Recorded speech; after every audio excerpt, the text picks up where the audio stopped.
کعبہ کا غلاف پکڑ کے مانگتے ہیں اللہ اگر یہ قرآن سچا ہے، اگر تیرا محبوب سچا ہے، اللہم ان ھذا هو الحق من عندک فامطر علینا حجارۃ من السماء، کہنے لگے اللہ اگر تیرا قرآن بھیجا ہوا اگر سچا ہے اور تیرا محبوب اگر سچا ہے تو پھر ہم پہ آسمانوں سے پتھر برسا۔ اب مانگ رہے ہیں اور شرطیں بالکل پائی جا رہی، کیونکہ قرآن بھی سچا اور خدا کا محبوب بھی سچا۔ اور وہ کیا مانگ رہے ہیں کہ اگر سچے ہیں تو ہم پر آسمانوں سے پتھر برسا، تو پھر عذاب کیوں نہیں آیا؟ ابو جہل پہ پتھروں کی بارش کیوں نہیں ہوئی؟ اس کے ساتھیوں پہ پتھروں کی بارش کیوں نہیں ہوئی؟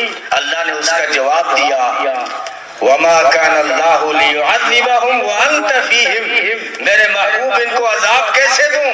عذاب تو مانگ رہے ہیں لیکن میرا محبوب